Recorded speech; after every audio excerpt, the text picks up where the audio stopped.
Aixo, guztioi, Alberto Vesga eta Josu Galilea zinagotzia. Alberto Vesga Santiku txaketaldean zuzendaria eta guzti honen burua edo. Hemen gare, presentatzeko, aurtengo 40. Euskal Herriko xake txapelketa eta Legazpin egiten den bigarren aldie.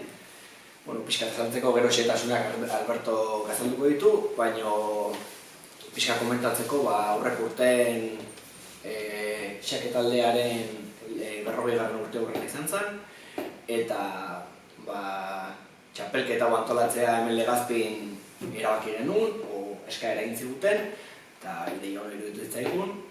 Eta txapelketaren ostian, bai jokalariekin eta bai staff taldearekin hitz egin da, feedbacka oso ona izan zen, bai tokiarengatik, Etxeberrin gare, eta nola tratauz dituzten Santikuz taldeko partaideak jokalariei enamorauta gero zian.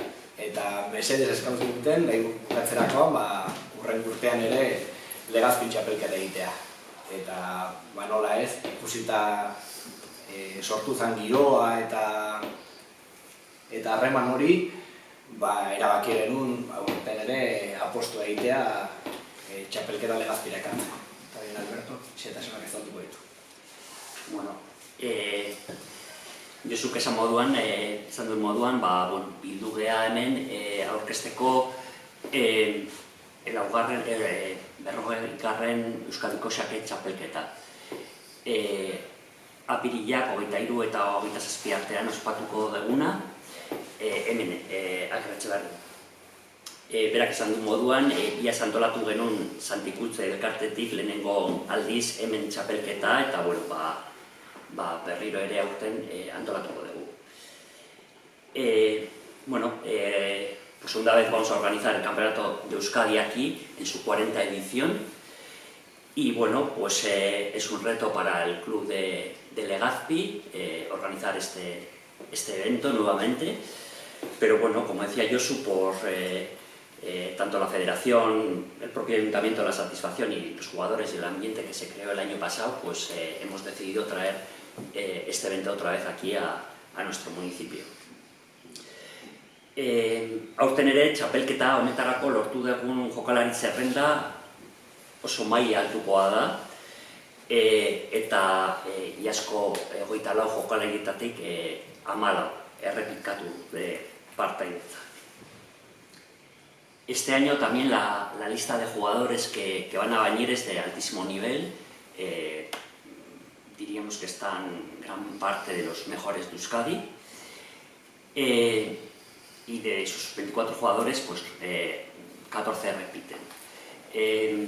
Entre los primeros del ranking, en ajedrez, cada jugador, en base a su trayectoria de victorias y derrotas, tiene una puntuación. Entonces, los 5 primeros jugadores son Unai Garbizu del Club Urbina de Pamplona, 3 jugadores del Club de Sestao, que es el actual campeón de la División de Honor de la Liga Vasca, que son Carlos Suárez, David Martínez y el vigente campeón Sergio Trigo, estarán presentes este año también. Y asimismo destacamos la participación del jugador del club Groxaketaldea, Santiago González, que ha sido vencedor en 6 ediciones de este campeonato de Euskadi. Entonces, volvemos a tener un grupo de jugadores fantásticos, y aparte tenemos jugadores que han aportado mucho. Estará Unai Calleja, también, que es el vigente campeón de España de ajedrez inclusivo.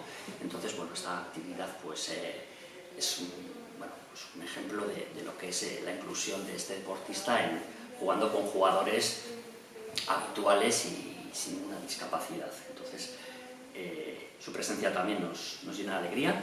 Estará Miriam Pascu, que es una jugadora mexicana, campeona actual de Euskadi, y los clasificados de los campeonatos provinciales de Álava, Guipúzcoa y Vizcaya.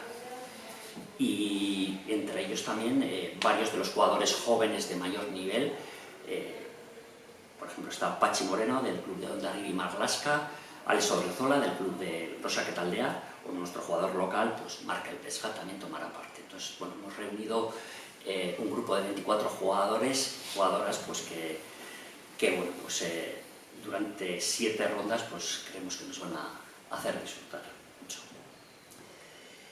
Beraz, oso maila handiko txapelketa izango da, esan dudanez 7 ronda izango ditu, txapelketa hasiko da apirilak 23an, 5etan, gero ostegunean apirila 24an bi txanda izango dira, 10etan eta 5etan, ostirala 25ean 5etan izango da, arratsaldez bakarrik, eta apirilak 26an 10etan eta 5etan. Eta txapelketa bukatuko du igandean 27an goizeko 10etan. Comentar que las partidas serán retransmitidas por internet. El año pasado también hubo un seguimiento muy importante, tanto a nivel presencial como a nivel de las redes de nuestro torneo, y creemos que este año pues bueno, mejorará la presencia en internet. Respecto a la duración de cada partida, cada jugador tendrá 1h30 de tiempo para hacer sus movimientos y 30 segundos adicionales por cada movimiento efectuado. Por lo tanto, es probable que cada partida se pueda alargar más allá de las 4 horas. Txapelketa hau aparte, beste bi ekitaldi antolatuko ditugu, apirilak 26an, larunbatean, goizean 10etan, hemen Agirretxebarrin kanpoan antolatuko dugu umeentzat txapelketa bat, eta, bueno, herri ezberdinetako umeak etorri daitezke. El 26 organizaremos un torneo a las 10 de la mañana, fuera de Agirretxebarri, en el que están invitados todos los niños que quieran jugar. Y el día 24, a la noche, después de una dura jornada de ajedrez, a las personas que quieran, porque bueno, el ajedrez se puede jugar a ritmo tradicional o a ritmo rápido, pues bueno, organizaremos en otra sala de Agirretxebarri pues un torneo, tanto los participantes que quieran jugar del torneo oficial como jugadores aficionados que estarán invitados el jueves a las 10:30 de la noche. Y bueno, pues este es un poco el evento que tenemos organizado para Semana Santa, del 23 al 27. Y bueno, pues para terminar queremos dar las gracias pues, bueno, a diferentes instituciones y patrocinadores que hacen que este evento sea posible. Bueno, eskertu nahi dugu Euskadiko Osake Federakuntzari bere konfidantzagatik bueno, berriro antolatzeko txapelketa hau.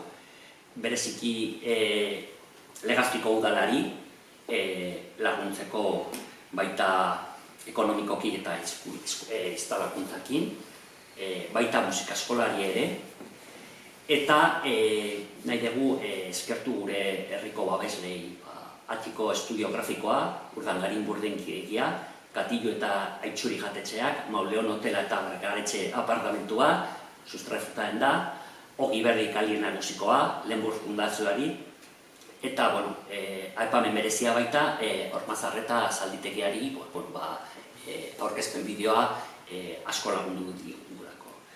Osten dezuenez, herria implikatu da, instituzioak ere bai, federakuntza ere bai, eta, gure partetik, Santikutzak elkartetik saietuko gea, alik eta, hoberen, hau txapelketa bikain izaten.